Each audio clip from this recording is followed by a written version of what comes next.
Pai do Senhor Jesus. Na primeira carta de Paulo escrita aos Coríntios, no capítulo 10, versículo 13, está escrito: Não veio a vocês tentação que não fosse comum aos homens, e Deus é fiel.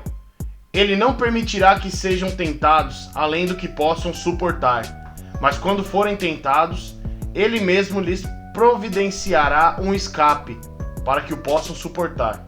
Nós somos bem-aventurados por sofrermos tentações, porque Deus diz que quando nós perseveramos na tentação, nós receberemos a coroa da vida. A coroa da vida que Deus menciona na palavra dele é a vida eterna, é o galardão. Galardão significa recompensa. Então, se nós resistimos ao pecado, nós receberemos a recompensa de viver eternamente ao lado dele.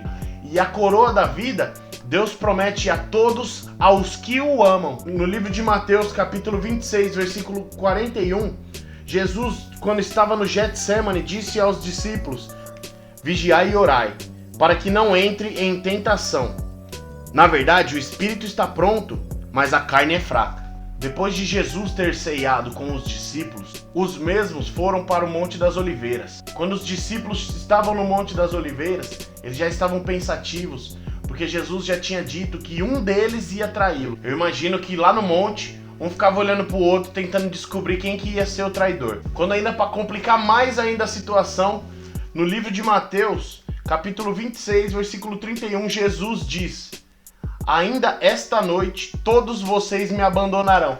Daqui eu posso tirar como explicar: o espírito está pronto e a carne está fraca. No momento que Jesus veio com a notícia de que todos iam abandonar, estava ali com ele Pedro e os 2 filhos de Zebedeu. Pedro disse: mesmo que todos te abandonem, eu nunca te abandonarei. Esse é o exemplo de um espírito pronto. Um espírito pronto significa o espírito disposto a fazer o que é certo. Pedro sabia e queria fazer o que é certo. A disposição de Pedro era real no Getsemane. Mas a Bíblia relata que no momento em que Jesus disse para os 3 discípulos que estavam com ele vigiar e orar, ele se afasta e vai orar. E entra numa profunda tristeza. Quando ele retorna a esses discípulos, tá os 3 dormindo, fazia mocota. Da mesma forma aconteceu quando Pedro disse que nunca o negaria. E quando ele se deparou com a multidão enfurecida, falando: não, eu sei que você também é um deles, você estava com ele.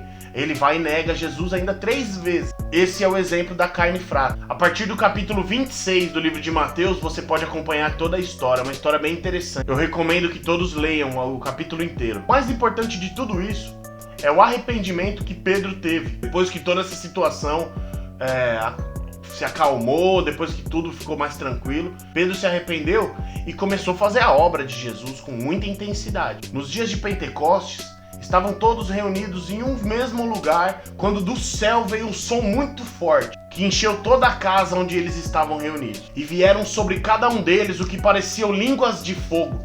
Todos ali naquele momento ficaram cheios do Espírito Santo e começaram a falar em outras línguas. Havia ali em Jerusalém judeus que vinham de todas as partes do mundo. E eles ouviram esta grande multidão falando em cada um numa língua e muitas vozes. E eles, como eram de cada parte do mundo, cada um ouvia em sua língua nativa. Mas tinham alguns ali naquele meio que zombava, dizendo: eles beberam muito vinho. Então Pedro, já no momento que ele estava fazendo a obra, ouviu isso, ele se levantou com os 11 apóstolos. Pedro orientando aquela multidão sobre o que realmente estava acontecendo, eles ficaram assustados e perguntaram: o que nós fazemos agora? No capítulo 2, versículo 38, Pedro diz: arrependam-se e cada um de vocês seja batizado em nome de Jesus Cristo para perdão dos seus pecados e receberão o dom do Espírito Santo, pois a promessa é para vocês, para os seus filhos e para todos os que estão longe, para todos quantos o Senhor, o nosso Deus, chamar.